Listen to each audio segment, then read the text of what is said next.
আসসালামু আলাইকুম রহমতুল্লাহ। আমি ইসমাইল, প্রতিদিনের মতো আছি আপনাদের সাথে। আর আজ আমি আপনাদের সাথে আলোচনা করতে যাচ্ছি ইসেনশিয়াল গ্রামার ইন ইউজের ইউনিট 6 নিয়ে। এখানকার আলোচ্য বিষয় হচ্ছে present simple negative. Means present simple টেন্সে কিভাবে নেগেটিভ সেন্টেন্স তৈরি করতে হয় এই নিয়ে চলুন মূল আলোচনায় ফিরে যাই। প্রথমেই দুটো ছবি দেওয়া হয়েছে এবং দুটো ছবির মধ্যে কিছু নেগেটিভ এক্সপ্রেশন শেয়ার করা হয়েছে। চলুন আমরা সেন্টেন্সগুলো পড়ার মাধ্যমে নেগেটিভ এক্সপ্রেশনগুলো বোঝার চেষ্টা করি। The present simple negative is don't doesn't plus verb. Coffee? No thanks. I don't drink coffee. She doesn't drink coffee. I don't like my job. He doesn't like his job. এখানে লক্ষণীয় যে কখনো do not ব্যবহার করা হয়েছে, কখনো does not ব্যবহার করা হয়েছে। ডু নট ব্যবহার করে নেগেটিভ এক্সপ্রেশন শেয়ার করা হয়েছে এবং ডাজ নট ব্যবহার করে নেগেটিভ এক্সপ্রেশন শেয়ার করা হয়েছে। কখন আমরা ডু নট ব্যবহার করব, কখন আমরা ডাজ নট ব্যবহার করব, চলুন আমরা দেখে আসি। পজিটিভ, নেগেটিভ, এখানে দুটো বক্স দেওয়া আছে। প্রথম বক্সের প্রথম অংশে ভার্বের রুট ওয়ার্ড ব্যবহার করা হয়েছে এবং প্রথম বক্সের দ্বিতীয় অংশে ভার্বের রুট ওয়ার্ডের সাথে অ্যাজ যুক্ত করা হয়েছে, যেটা আমরা শিখেছিলাম ইউনিট 5-এ। ওকে, আমরা এখন দেখি নেগেটিভ এক্সপ্রেশন। যখন ভার্বের রুট ওয়ার্ড থাকে তখন ডু নট অথবা ডোন্ট ব্যবহার করে নেগেটিভ করতে হয়, আর যখন ভার্বের রুট ওয়ার্ডের সাথে এস থাকে তখন ডাজেন্ট অথবা ডাজ নট যুক্ত করে আমাদের নেগেটিভ করতে হয়। যেমন I don't work, we don't like, you don't do, they don't have, he doesn't work, she doesn't like, it doesn't do, he doesn't have. লক্ষণীয় যে যখন ভার্বের বেস ফর্ম থাকে বা ভার্বের রুট ওয়ার্ড থাকে তখন ডু নট এবং ভার্বের রুট ফর্ম ব্যবহৃত হয়, এবং যখন ভার্বের রুট ফর্মের সাথে এস থাকে তখন ডাজ নট, কিন্তু ভার্বের বেস ফর্ম হয়ে যায় তখন আর ভার্বের সাথে অ্যাজ যুক্ত হয় না, মিন্স রুট ওয়ার্ডের সাথে আর অ্যাজ যুক্ত হয় না। ডু নট এবং ডাজ নট নেগেটিভ এক্সপ্রেশনের সময় সবসময় ভার্বের রুট ওয়ার্ড ব্যবহৃত হয়, এর সাথে নেগেটিভ এক্সপ্রেশন যুক্ত হওয়ার পরে কখনোই রুট ওয়ার্ডের সাথে আর অতিরিক্ত এস যুক্ত হয় না। চলুন আমরা নিচের এক্সাম্পলগুলো পড়ে কিছু সিচুয়েশন বোঝার চেষ্টা করি। I drink coffee but I don't drink tea. Shoe drinks T but she doesn't drink coffee.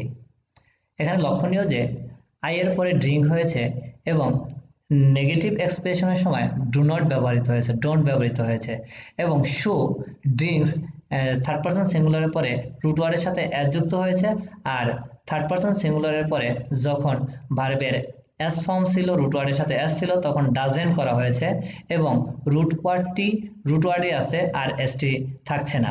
তো এভাবে করেই নিচের সেন্টেন্সগুলোকে সাজানো হয়েছে এবং আশা করি আপনারা একবার বা দুবার পড়লেই এর এক্সপ্রেশনগুলো সহজেই বুঝতে পারবেন। বি, রিমেম্বার, মনে রাখতে হবে যে আই উই ইউ দে এর পরে ডু নট ব্যবহৃত হয়, হি সি ইট এর পরে ডাজেন্ট ব্যবহৃত হয়। আই উই ইউ দে এবং যত প্লুরাল আছে তারপরে ডু নট, এবং হি সি ইট ও থার্ড পারসন সিঙ্গুলারের পরে ডাজ নট ব্যবহৃত হয়। এবং এই ডু নট এবং ডাজ নটের পরবর্তী যে ভার্বটি আসবে ওই ভার্বটি অবশ্যই ভার্বের রুট ওয়ার্ড হবে। I don't like football, he doesn't like football. এখানে ডোন্ট, ডাজেন্ট দুটোই নেগেটিভ এক্সপ্রেশন।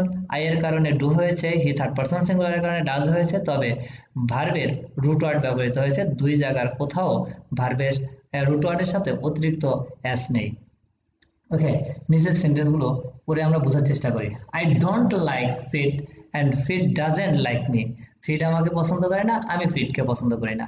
এখানে আই এর পরে ডোন্ট হয়েছে এবং ফিট এর পরে ডাজেন্ট হয়েছে, তবে দেখার বিষয় হচ্ছে যে এর পরবর্তী যে ভার্বটি আসছে ওই ভার্বের মূল ফর্মটা ব্যবহৃত হয়েছে, রুট ওয়ার্ডটি ব্যবহৃত হয়েছে, এর সাথে অতিরিক্ত এস নেই। Not fit, don't like, fit এর পরে কখনোই ডোন্ট হবে না, কারণ ফিড থার্ড পারসন সিঙ্গুলার, আর এই কারণেই ডাজ ব্যবহৃত হয়েছে। সো এভাবে করে আমরা পরবর্তী এক্সপ্রেশনগুলো পড়লে আশা করি আমরা খুব সহজেই বুঝতে পারবো। See, we use don't, doesn't plus infinitive, don't like, doesn't do, etcetera.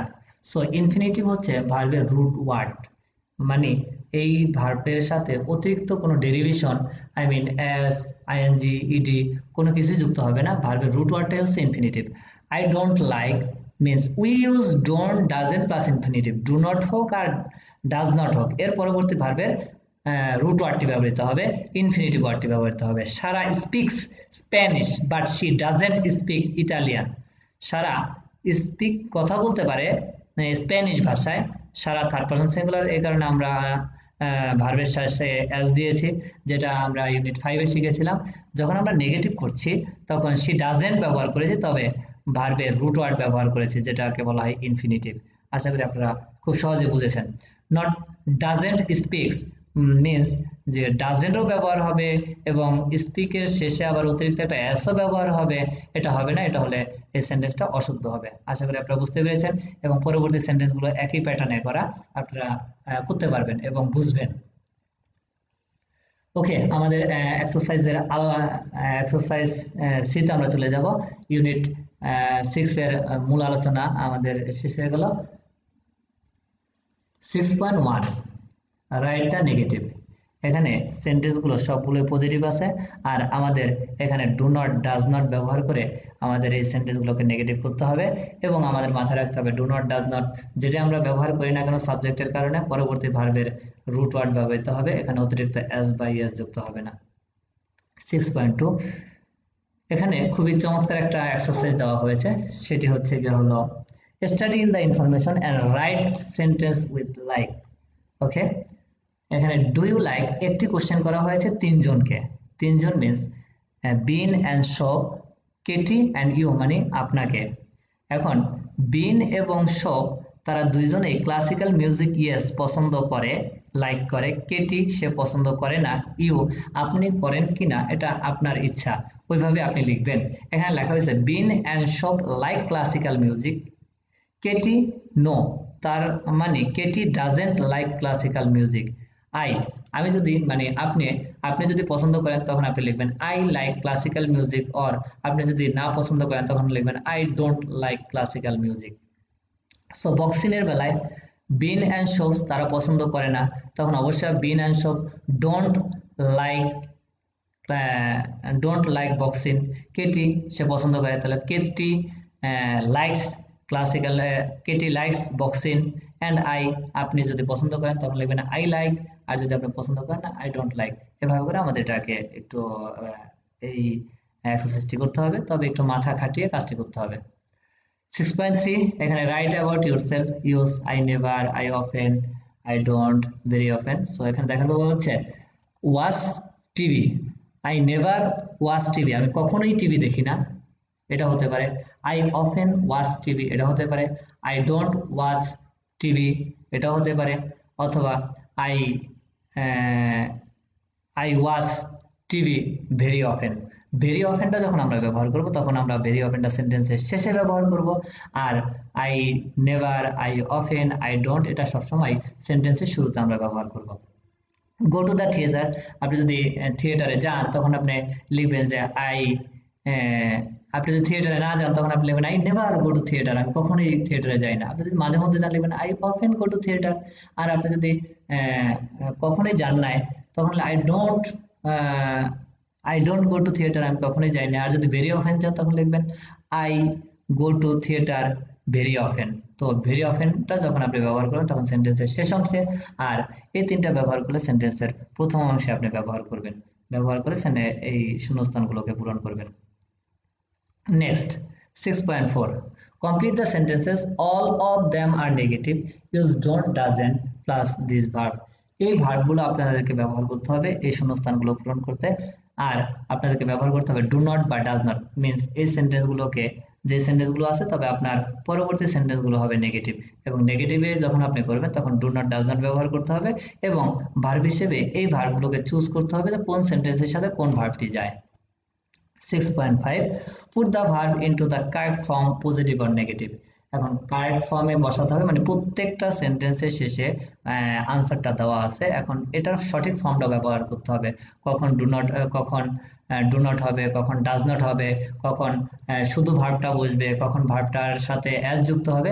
এটা আমাদের সিচুয়েশনের উপর ডিপেন্ড করে আমাদের এই শূন্যস্থানগুলোকে পূরণ করতে হবে।